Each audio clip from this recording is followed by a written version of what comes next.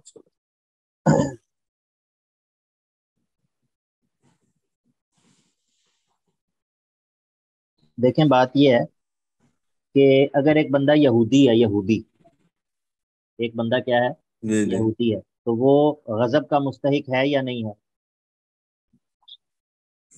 وہ تو مستحق ہے، اس ٹھیک نے ہے، تو ان اگر یہودیوں وہ، نے تو انبیاء کو قتل کیا ہے، ہاں تو تحریف کی انہوں نے. اگر وہ سن لیں اگر وہ ایمان لے آئے تو کیا پھر بھی جی، وہ غضب کا مستحق ہے؟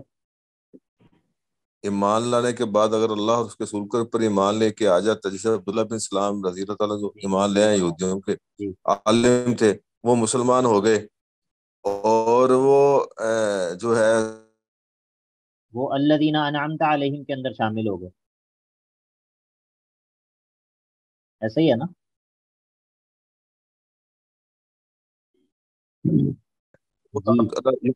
کی آتی مانگے، یہ تو اللہ تعالیٰ کی رحمت ہے نا. ہم بھی میرا جی جی سوال میں یہ ہے کہ ایمان لانے کے بعد جو ہے انسان جی میں یہ عرض کر رہا ہوں، میں یہی بات کہہ رہا ہوں اس کے کام بھی ہو کہ جاتے ہیں. انسان جو ہے جب وہ توبہ کرتا ہے، اللہ سے معافی مانگتا ہے، تو اس کا بڑے سے بڑا جرم بھی اللہ رب العزت معاف کر دیتا ہے. مثلا ایک بندہ ہے وہ شرک کرتا رہا، اگر وہ اس سے توبہ کر لیتا ہے، استغفار کر لیتا ہے، تو اللہ رب العزت اس کے اس گناہ کو معاف کر دیتا ہے. ایک بندہ جو ہے وہ قتل کرتا ہے، قتل ناحق کرتا ہے، ٹھیک ہے، وہ جی جی تائب ہو جاتا ہے اور اپنے الا من تاب و آمن و عمل صالحا، وہ تائب ہو جاتا ہے، اپنے ایمان کی تجدید کرتا ہے اور پھر اپنی حالت کی اصلاح کر لیتا ہے، تو اللہ رب العزت اس کے گناہ کو بخش دیتا ہے، اور پھر وہ اللہ تعالیٰ کے غضب کے سے جو ہے وہ باہر نکل آتا ہے. تو یہ معاملہ، یہ تمام جی گناہوں کے معاملے میں، تمام گناہوں کے بارے جی میں یہ جی معاملہ ہے کہ انسان جو ہے وہ اگر اللہ تعالیٰ کی رحمت بہت زیادہ وسیع ہے، وہ مشرک کو بھی آخری لمحے تک جو ہے وہ اس کی توبہ قبول کرنے کے لیے جو ہے وہ تیار ہے. ٹھیک ہے، تو یہ جتنے بھی اسباب جی غضب ہیں، کوئی بھی بندہ جب ان میں مبتلا ہو تو وہ جب بھی وہ توبہ کر لے اور اللہ تعالیٰ کی طرف رجوع کر لے، تو اللہ رب العزت کی رحمت بہت وسیع ہے. کیا جی؟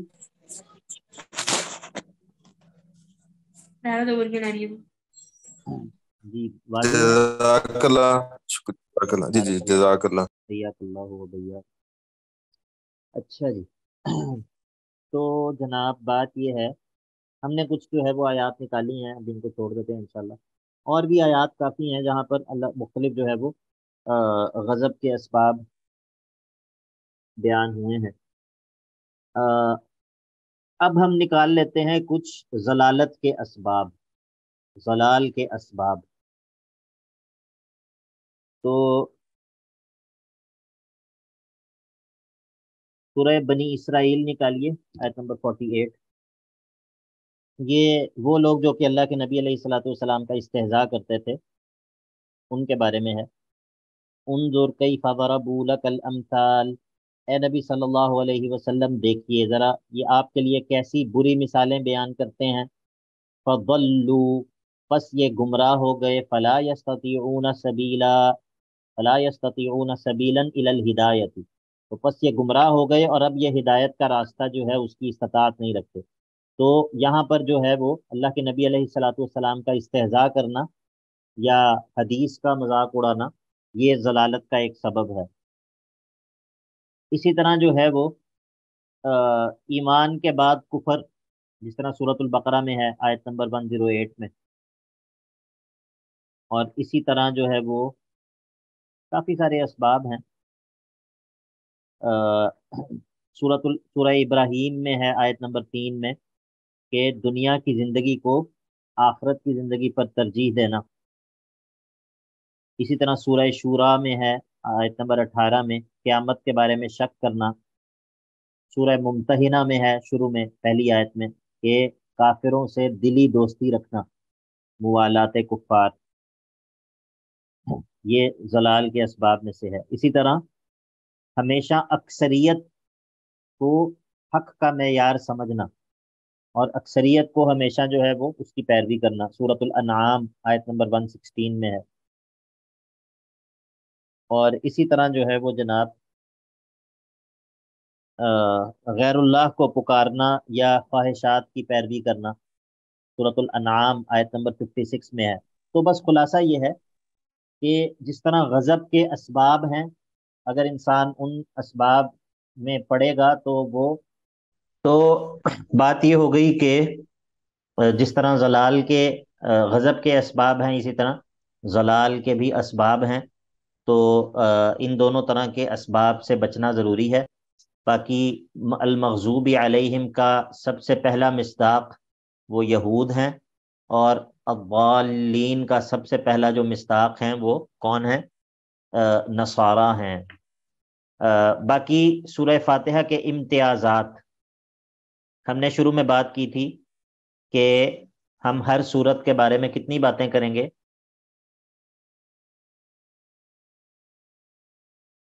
ہر سورت کے 4۔ بارے میں 4۔ کون کون سی؟ سر ماقبل سے رب، ماقبل سے ربط، جی۔ ہاں جی، اس کا بنیادی موضوع اور دعویٰ، بنیادی موضوع اور دعویٰ 2۔ جی، اور اس کے علاوہ سر ہم ماقبل سے ربط اور اس کا تعارف تھا، ماقبل سے ربط تھا، اور اس کے علاوہ جو مطلب ہم نیکسٹ اس میں ابواب وغیرہ پڑھتے تھے نا، اس سورت کی کے موضوعات کے حساب سے تقسیم۔ مضامین کا خلاصہ، جی۔ 3 چیزیں ہو گئی۔ جی اور جی امجد اقبال، اور اس کی آنے نیکسٹ سورت سے ربط اس کا۔ نہیں بھائی نہیں، جی امجد جی اقبال بھائی، اس کا امتیاز سورت کے امتیازات صورت میں جو مشکل الفاظ کے ہیں اور 5ویں صورت چیز، کے امتیاز۔ جی بارک اللہ فیکم، بارک صورت اللہ فیکم، حیاکم اللہ۔ شیخ تو صاحب ہم ایک سوال، 5 چیز، جی جی پوچھیے پوچھیے پوچھیے۔ شاید آپ نے بتایا اور میں نے مس کر دیا ہو کوئی بات نہیں، کوئی کہ بات عام نہیں۔ طور پر سورہ فاتحہ کی تفسیر جب دیکھتے ہیں جو نارملی، تو اس میں یہ کہا جاتا ہے کہ یہود کو مغضوب اس لیے کہا جاتا تھا کہ ان کے پاس علم تھا جی مگر ان کے پاس عمل نہیں تھا، جی جبکہ ان کے پاس عمل تھا مگر علم نہیں تھا۔ جی جی تو اس کا ثبوت بھی قرآن پاک میں موجود ہے؟ جی، اس کا ثبوت جو ہے وہ قرآن مجید میں موجود ہے، اور یعنی کہ یہ بات جو ہے وہ بالکل کئی آیات سے یہ بات پتہ چلتی ہے۔ انشاءاللہ یہ جب ہم سورۃ البقرہ پڑھیں گے اس کے اندر یہ بات آئے گی کہ جو یہود کا انکار تھا وہ باوجود علم کے تھا، ٹھیک ہے؟ جس طرح اللہ رب العزت فرماتا ہے کہ یعرفونہ کما یعرفون ابناءہم، اے نبی صلی اللہ علیہ وسلم وہ آپ کو اس طرح پہچانتے ہیں جس طرح اپنے بیٹوں کو پہچانتے ہیں، ٹھیک ہے؟ اور وَكَانُوا يَسْتَفْتِحُونَ عَلَى الَّذِينَ كَفَرُوا فَلَمَّا جَاءَهُم مَّا عَرَفُوا كَفَرُوا بِهِ فَلَعْنَةُ اللَّهِ عَلَى الْكَافِرِينَ۔ پہلے وہ اللہ کے نبی علیہ الصلوۃ والسلام کا انتظار کرتے تھے کہ جب وہ آئیں گے تو ان کے ساتھ مل کے دوسروں کے خلاف جو ہے وہ جنگیں جیتیں گے۔